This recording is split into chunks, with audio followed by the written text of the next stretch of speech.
بسم اللہ الرحمن الرحیم۔ اسلامک ٹائم کے معزز دوستو، السلام علیکم ورحمۃ اللہ وبرکاتہ۔ ناظرین، ترکی میں اینٹی اسمگلنگ کارروائیوں کے دوران بائبل کا ایک 1500 سال پرانا نسخہ دریافت ہوا ہے جس کا نام ہے گوسپل۔ یہ کسی جانور کی خشک کی گئی خال پر سونے کے پانی سے تحریر کیا گیا ایک بائبل کا نسخہ ہے۔ یہ اسلام کی آمد سے تقریباً 75 سال پہلے تحریر کیا گیا اور اس کی دریافت نے موجودہ عیسائیت کے بہت سارے رازوں سے پردہ اٹھا دیا ہے۔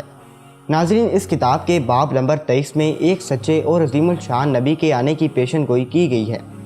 اور اس نبی کا نام حضرت محمد صلی اللہ علیہ وآلہ وسلم بتایا گیا ہے۔ دین اسلام کے عقائد پر مبنی بہت سارے ایسے راز اس کتاب میں درج ہیں جنہیں دانستہ طور پر بائبل سے حذف کر دیا گیا تھا۔ ماضی میں ایک ایسا وقت بھی تھا جب عیسائیوں کی طرف سے اس بائبل کو پڑھنے پر سخت پابندی عائد کر دی گئی تھی۔ ناظرین، آپ کو یقیناً یہ جان کر حیرانی ہوگی کہ اب جب کہ یہ بائبل اور اس کے اصل عقائد دنیا کے سامنے آئے ہیں تو کچھ خفیہ عناصر کی طرف سے اس بائبل کے انگلش اور دیگر زبان میں ترجمے کو چھپا دیا گیا ہے، کیونکہ اس بائبل کے پیچھے عیسائیوں کا ایک ایسا راز چھپا ہوا ہے کہ وہ اس بائبل کے سچے ہونے سے انکار بھی نہیں کر سکتے۔ آخر وہ سچ ہے کیا؟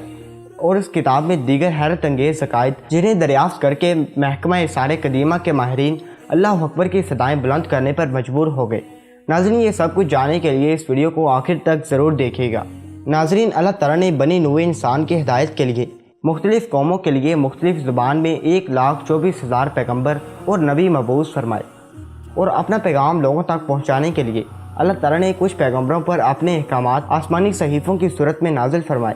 جبکہ کچھ رسولوں کو اپنی الہامی کتابیں عطا فرمائی، جن میں سے اس وقت قرآن مجید فرقان و حمید اپنی اصل حالت میں موجود ہے اور قیامت تک اپنی اسی حالت میں ہی موجود رہے گی۔ ناظرین، یہ ایک حقیقت ہے کہ اللہ تعالیٰ کے 1,24,000 رسولوں اور نبیوں کی تعلیمات اللہ تعالیٰ کے حکم کے مطابق ایک ہی تھی۔ وہ ایک ہی خدا کی عبادت کا حکم دیتے تھے اور تمام انسانیت کو شرک اور اللہ تعالیٰ کی نافرمانی سے روکتے تھے۔ کوئی بھی مذہب یا کتاب جو الہامی ہونے کے دعوے دار ہے وہ اسلامی تعلیمات کی مخالف نہیں ہو سکتی۔ ترکی سے ملنے والے اس بائبل کے اصل ورژن نے اس حقیقت کو تمام دنیا کے سامنے بے نقاب کر کے رکھ دیا ہے، کیونکہ اس میں عیسائیت کے عقائد اسلامی تعلیمات کے عین مطابق ہیں۔ اس کتاب میں واضح طور پر درج ہے کہ حضرت عیسیٰ علیہ السلام اللہ تعالیٰ کے بیٹے نہیں ہیں بلکہ اللہ تعالیٰ کے رسول ہیں، اور اللہ کے حکم سے اللہ تعالیٰ کا پیغام لوگوں تک پہنچانے کے لیے تشریف لائے ہیں۔ ناظرین، بائبل کے اس پرانے نسخے میں یہ بھی درج ہے کہ حضرت عیسیٰ علیہ السلام کو سولی پر نہیں لٹکایا گیا بلکہ اللہ تعالیٰ کے حکم سے انہیں آسمانوں پر اٹھا لیا گیا تھا، اور قیامت قائم ہونے سے پہلے وہ ایک بار ضرور دوبارہ زمین پر تشریف لائیں گے۔ ناظرین، یہ وہی تعلیمات ہیں جو اسلام ہمیں بتاتا ہے۔ قرآن مجید سے پہلے جو صحیفے اور کتاب نازل ہوئی ان تمام کی خصوصیات یہ بھی تھی کہ ان کتابوں میں ان کے بعد آنے والے نبیوں اور رسولوں کے بارے میں پیشن گوئیاں موجود تھیں۔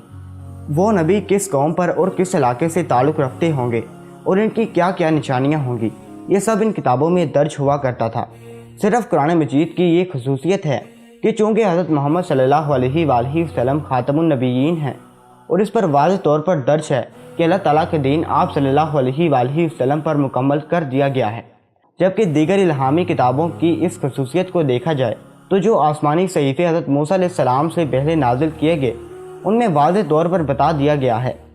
کہ آنے والے وقتوں میں ایک نبی بنی اسرائیل کی طرف مبعوث کیے جائیں گے جو کہ فرعون کے محل میں پرورش پائیں گے اور بنی اسرائیل کو فرعون کی غلامی سے نجات دلائیں گے۔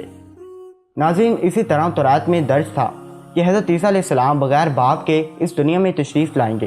اور لوگوں کو اللہ تعالیٰ کا پیغام پہنچائیں گے۔ اللہ تعالیٰ کی طرف سے انہیں زندہ حالت میں آسمانوں کی طرف اٹھا لیا جائے گا۔ الہامی کتابوں کی اس خصوصیت کی بنا پر بائبل میں نبی کریم صلی اللہ علیہ وآلہ وسلم کی تشریف آوری کے بارے میں بائبل کے اس پرانے نسخے کے باب نمبر 23 میں واضح طور پر درج ہے